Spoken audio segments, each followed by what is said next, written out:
So thank you. I first thank the organizer, especially Professor El-Amri, for their invitation to participate to this symposium, which is not my first topic of research, but we are now in my lab particularly interested in developing anti-age and particularly senotherapeutic strategies in the context of age-related disease. My topic will be to first present the challenges around aging, put an emphasis on the hallmarks of aging, and particularly senescence, and how natural product can help us to achieve this goal by presenting several mechanisms of action and presenting some of our recent results on hyperlongumine conjugates.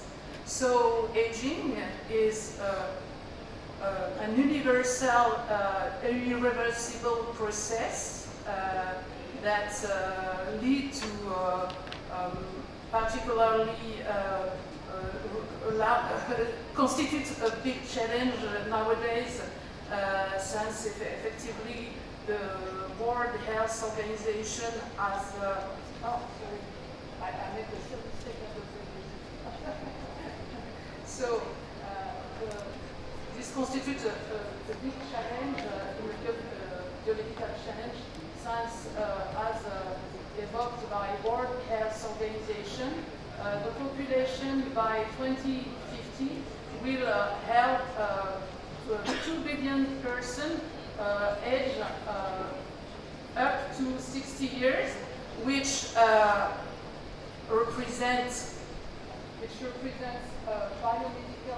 real biomedical challenge by the increase of the occurrence of age-related disease, among which cancer, inflammatory disease, respiratory, and neurodegenerative disease, of course, which can give an important pressure on the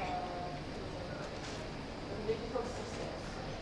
So, the scientific objectives of Maroc Tv are to better understand the molecular basis of cell aging and inflammation in the context of chronological aging and age-related disease in a pluridisciplinary manner, combining drug design, medicinal chemistry, pharmacology to integrated physiology.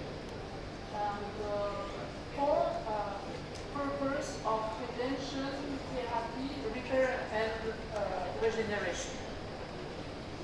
So I begin with the hallmarks of aging, which are of 12, and they represent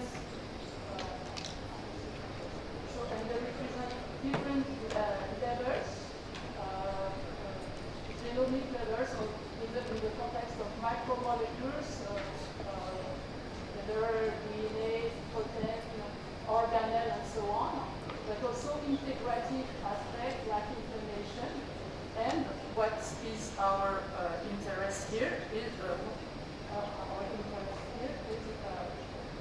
selection that so in terms of molecular and cellular perspective. Oh, sorry. Aging in terms of molecular and cellular marker represent a disbalance between protective and accumulation of damages. It's better, thank you very much. So, in terms of molecular and cellular markers, it represents a dyshomeostasis between beneficial and detrimental factors, which during age we can observe accumulation of DNA protein damage, and which is also as exemplified in neurodegenerative disease by accumulation of protein aggregates. And for this, it is really important to decipher different pathways that give rise to cell aging, to identify specific markers and specific therapeutical targets for intervention. When it comes now to cellular senescence, it's a natural process that is that is in response to stress. Senescent cells are also called zombie cells because they arrest their growth, but they are resistant to apoptosis, but they are still really metabolically active, and they accumulate over age, during ages, leading to inflammatory microenvironment that also participate to so-called inflammaging. That is a phenomenon that is well known during aging. That is also an important feature of many age-related diseases. So to give more details on senescent cells, so here you have a non-senescent cell and a senescent cell that is schematized here. You have a schema of non-senescent and senescent cells. Senescent cells have specific morphological aspects. They are generally enlarged with a nucleus that is expanded due to decrease of labin B1, for example. They have also an increased lysosomal content, which is accompanied by high activity of the beta-galactosidase that give rise to specific markers that you can see here in blue. You have also an increase of mitochondrial dysfunction that is also accompanied by a decrease of mitophagy, which is also a specific process that allows to eliminate mitochondrial debris. And importantly, a SAS, which is a senescence-associated secretory phenotype, that it's a cocktail of chemokine, interleukin, pro-inflammatory molecules, including also proteases and growth factors. This SASP is of great importance because it can lead to secondary senescence and is in part responsible for the deleterious effect of these senescent cells. So we can also say that senescence can be seen as a phenomenon that is context and time dependent. In early age, during embryonic development, it can lead to confer a certain plasticity to cells and allow a proper development. It can also help for tissue regeneration and also to tumor suppression. But as I said before, accumulation of senescent cells during aging or consecutive to stress can lead to several kinds of age-related disease, among which the lead one is neurodegenerative disease like Alzheimer, but also Parkinson, which are known now to have a high prevalence with age, cardiovascular disease, pulmonary disease among the lead one, and what we are particularly regarding in this project is sarcopenia, which is characterized by loss of muscle mass, which is an important issue for old people, and it is important to have it to find a solution for it. Indeed, during age, the muscle stem cell, we lose the potential of muscle stem cells. This condition is also found in certain pathological conditions, such as Duchenne myodystrophy. This is caused by elevated level of ROS and consecutive to oxidative stress, decrease of autophagy. This impairs the appearance of these senescent cells, prevents proper regeneration, hence finding solution to selectively eliminate these senescent cells can be of a great interest, particularly in the context of muscle aging disorder that represent an archetype of age-related disease. So now what we call senotherapeutic. Senotherapetics are some definitions, so we can either act on the SASP, which are the cocktail secreted by senescent cells that are deleterious for the environment. So these compounds are known as xenomorphic. They allow to attenuate the pro-inflammatory impact of this compound, of these cells. Senolytics, as I mentioned, senescent cells lack of pro-apoptotic signaling. So, indeed, they upregulate anti-apoptotic proteins, so they are resistant to apoptose. So, any strategies that allow to restore this apoptosis, it can be seen as a valuable strategy. So, it was a mistake to put my computer in. So, this compound have been validated in many, using various murine models, in the context of various conditions, pathological conditions, including renal dysfunction, metabolic disorder, and so on. So this was fine. So it has been shown in this model that eliminating senescent cells represents a great interest for the therapeutic of these conditions. So now let's talk about senolytics and how to eliminate the senescent cells. To eliminate senescent cells, we need to target senescent cell anti-apoptotic pathways. And you can see here a collection of compounds that have been already shown to be senolytics, among which we can find natural products such as quercetin and ficetine. And here in this organigram, you can see the current clinical trials that were in 2024. So, what are the major drawbacks for the development of senolytics, which is the main goal of any people working to try to find a condition targeting senescence in age-related disease? Indeed, the limitation is the models. Sometimes we make it in vitro, but the main problem is the lack of selectivity between senescence and non-senescent cells. So it is why it is necessary to develop targeted strategies.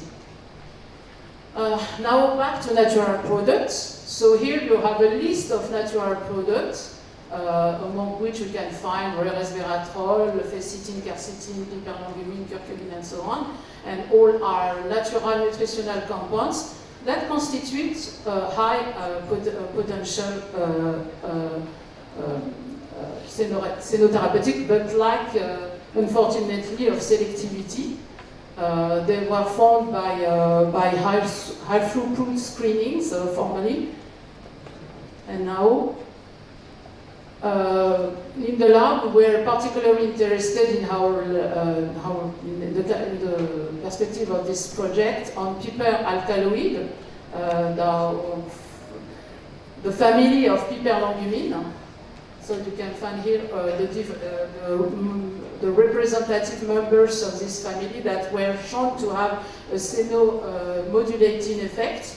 So of course all of them have been reported to have a distinct mechanism of action, either, for example, modulating AMP kinase, having an effect on antioxidant compound, antioxidant system, and piperlongumine, which is my object of interest, has several targets. So to sum up, we can see piperlongumine as a multi-pathway compound targeting oxidation-resistant protein A1.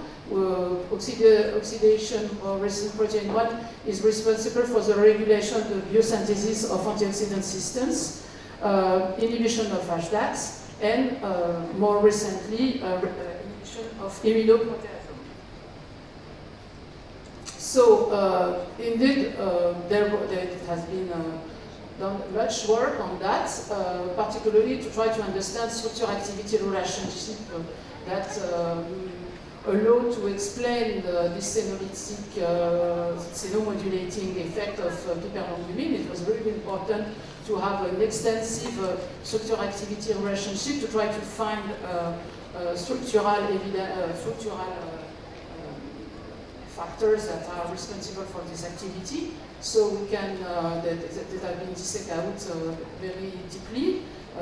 So it was shown that the position of the methoxy methyl group has no effect, but this double bond is really important, so we have to maintain it to have the senomodulating effect. But and this ring, the identity of this ring can be, there is a flexibility in the identity of this ring. So now, taking all this in mind, how we can achieve the real selectivity for targeting senescent cells? There is many things to have in mind. So we can effectively block the pro-survival pathways. We can potentialize the immune system to attract immune cells to destroy these senescent cells like a pathogen. And also we can exploit what the so-called senescent cells surface.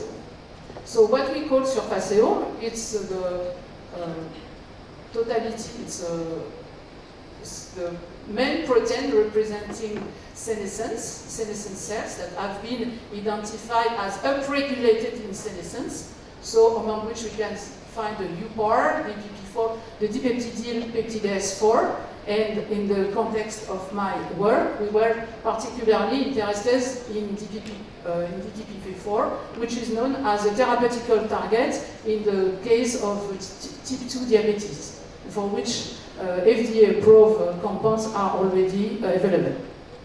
So many reports have underlined the importance of this marker, this transmembrane protein in senescent cell, as you can see here. This is upregulated in many conditions. So it is believed that DPP4 it's important in the activation of the cytokines that are part of the SASP. So our objective was to derive a library of bifunctional compounds that allow to achieve this selectivity by using natural products attached by a linker that can be also triggered and a carrier that allow selective targeting, namely a ligand of DPP. So the trigger can be an enzymatic cleavage. As we know, proteases and esterases are really abundant in cells. We can also take advantage of pH microenvironment and also by redox conditions that are modified in senescent cells. For that, we designed a library of broad senolytics.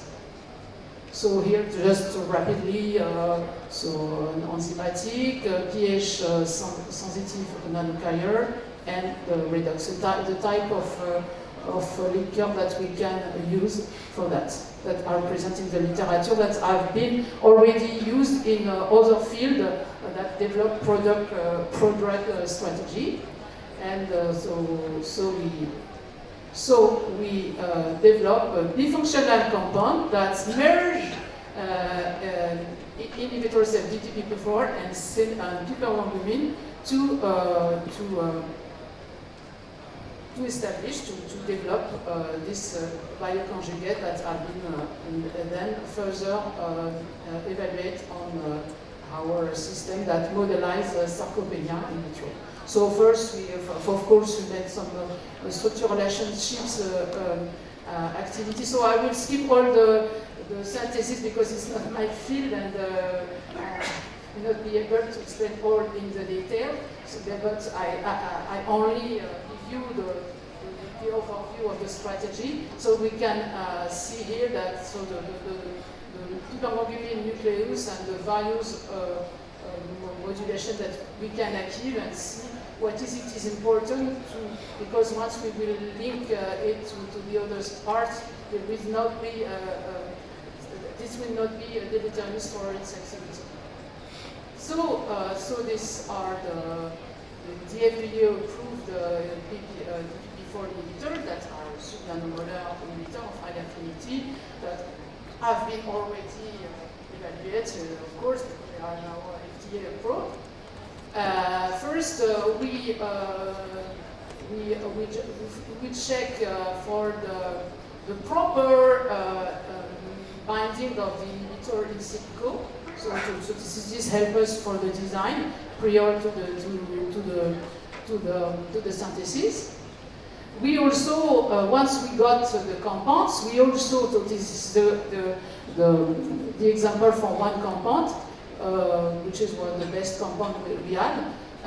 We found that an IC50, nanomolar IC50 in the same range that the leader, the inhibitors, which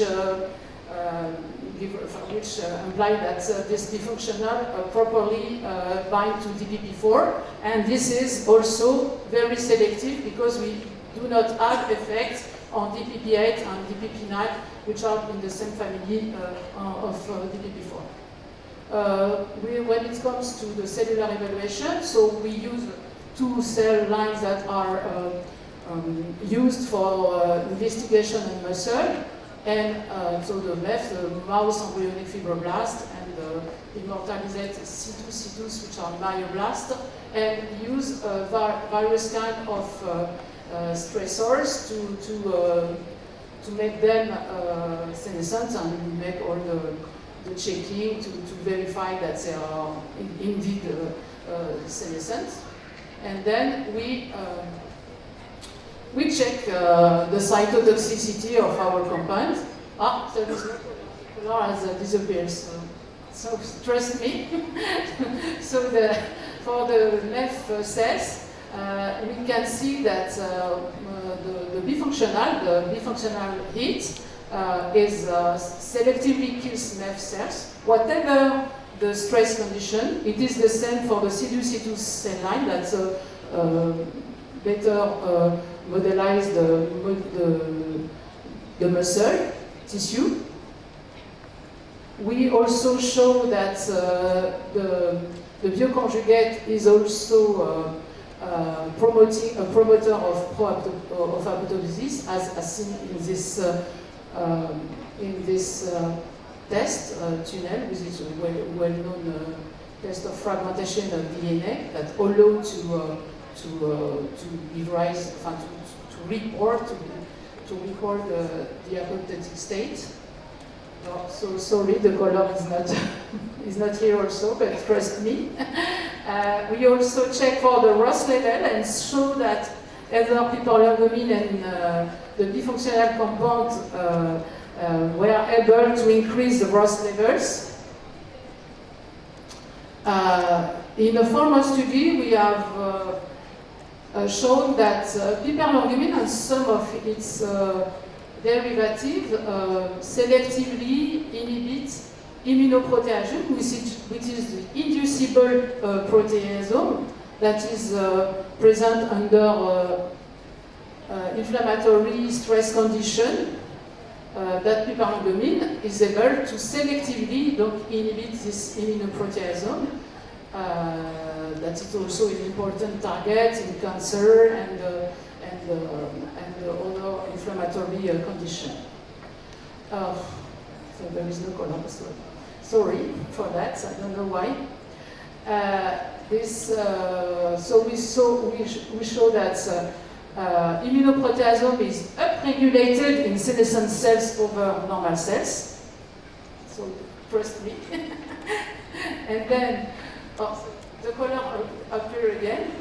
And we show also that piperlongomine and bifunctional compound were able to inhibit immunoproteasome in this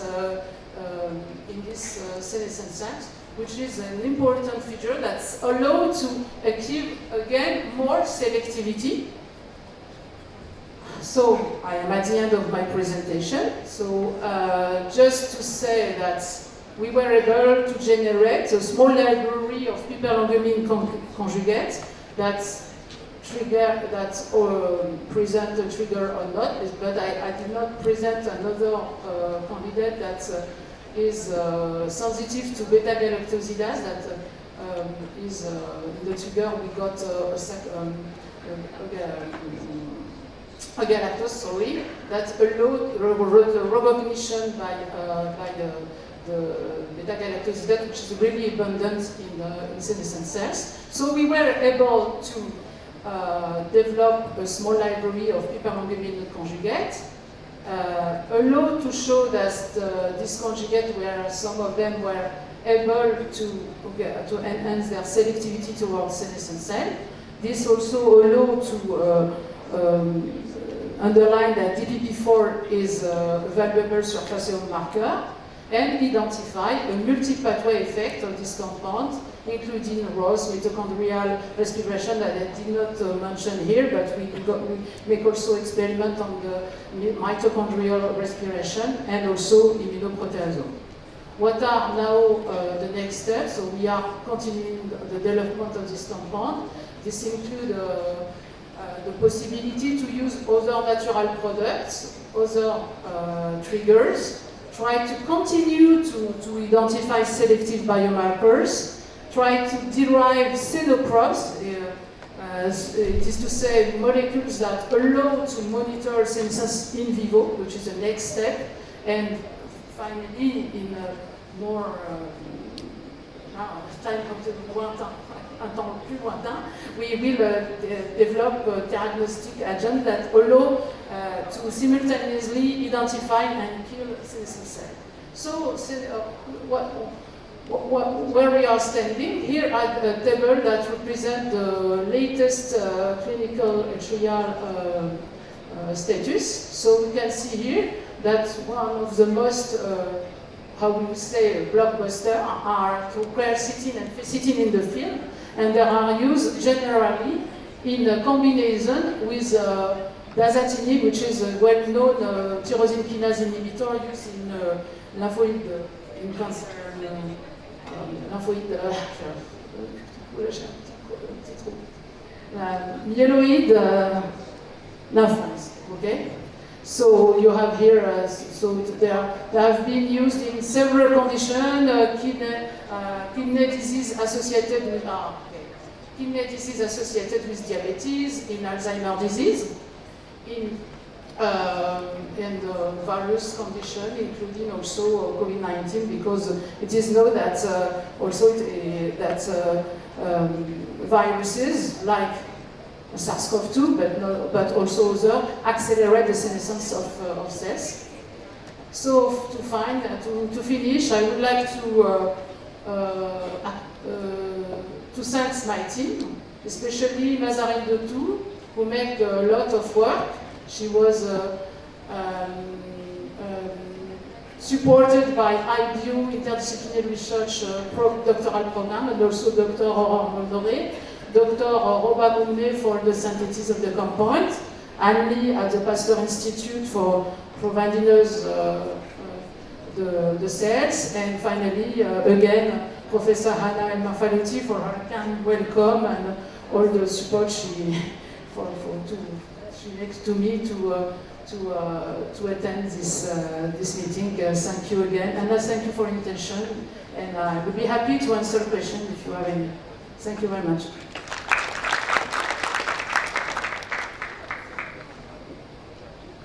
Thank you very much for this interesting presentation. So I will turn to the assistants, asking you if you have any question to Professor Lavi. It was very interesting, and personally I learned many things about this presentation. Yes?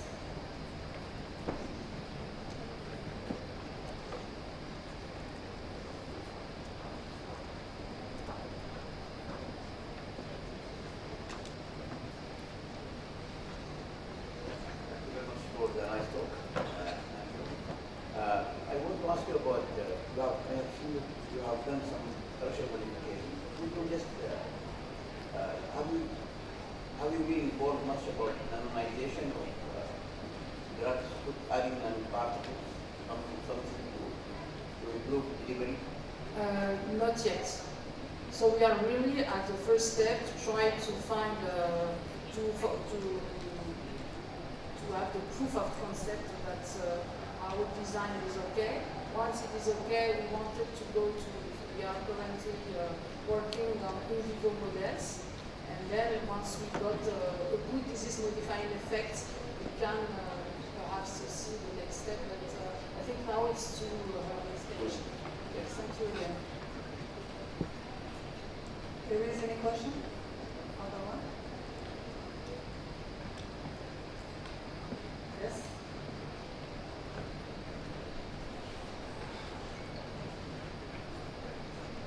Thank you, Professor, for this brilliant talk. My question is about biohacking, which is a huge subject now all over the world. What do you think about using natural ingredients and natural molecules to improve the whole performance of the body, but also for the degenerative diseases as diabetes, as autoimmune diseases? I think, to my opinion, it is important to have a targeted strategy because a holistic, not always, especially when you want to develop a drug. So when you want to develop a drug, when you go to the investor and the big pharma, will tell you which is the target. So you need the target. If you really have an idea, which is the case in many diseases, finally you have a multi-targeting.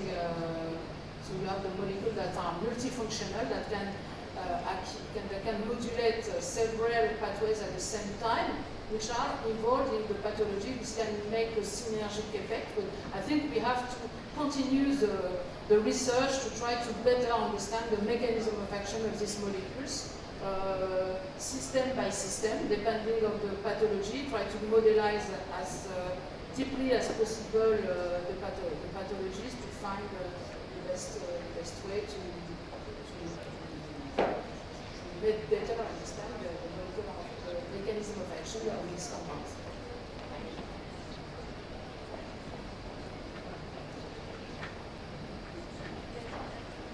Yeah. Yes. Yes. Ilham Morris. Thank you. Thank you for your nice presentation, many information about your molecules. For your derivatives of prepared longumine, did you pay attention to solubility of these derivatives, or you don't take? Pay attention, but they are potent, nanomolar, so it's okay.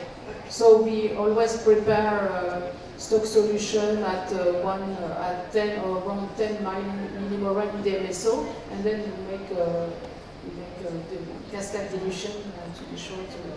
So at the moment, it is okay because they are relatively potent.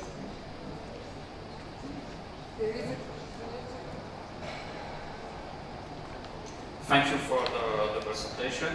I have a question about the uses of those natural products with anti-senescence properties. I mean, recently we see a lot of gel pills or something eatable, which in resveratrol or extract or something else, and have also the cream.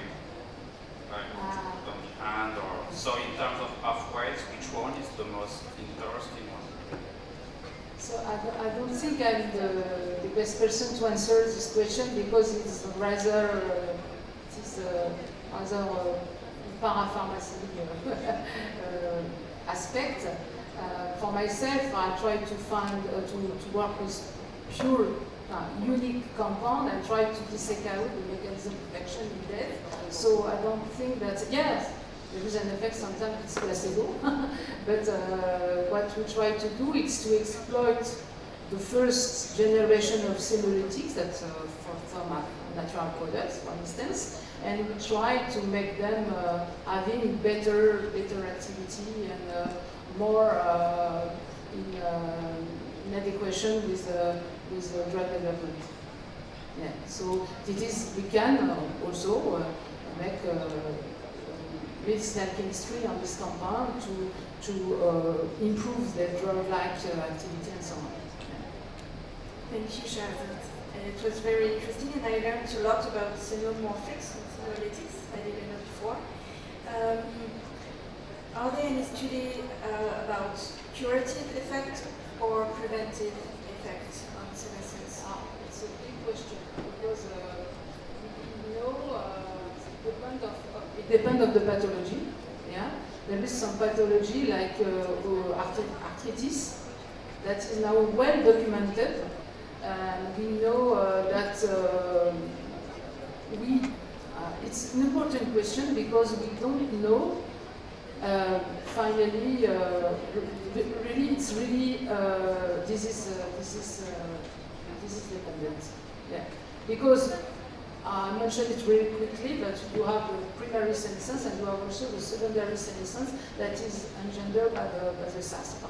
And if you stop or attenuate the impact of SASP, you can delay the apparition of secondary, tertiary, and so on population of senescent cells. Okay, so in the future we can think about rejuvenating. Yeah. It's some people are working on that, but there is several strategies also that have been also that have also used in the cancer field, like CAR T cells, PROTACs, and so on. There is other formats that have been developed also. Okay, thank you. There is a question here, Professor. Thank you very much, Professor Chahrazade, for your fascinating presentation about this field of investigation. I have two questions. The first question about your targeted pathways.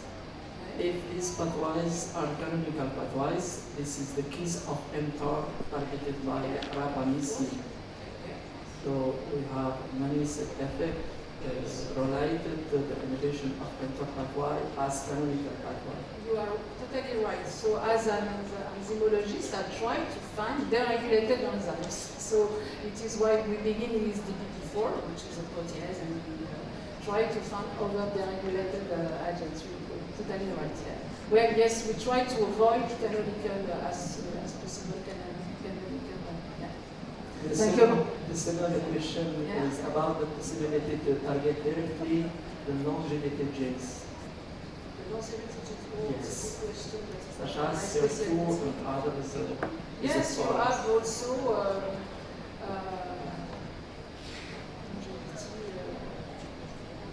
so it's not just it's also a matter of epigenetics and so on. So it's not only a matter of senescent cells. Senescence is only one of the how do you say that in French we say c'est la partie émergée de l'iceberg. So you have other elements so inside the cell, including epigenetics and so on, that can be so it is the next I think the next generation of compounds are epigenetic modulators.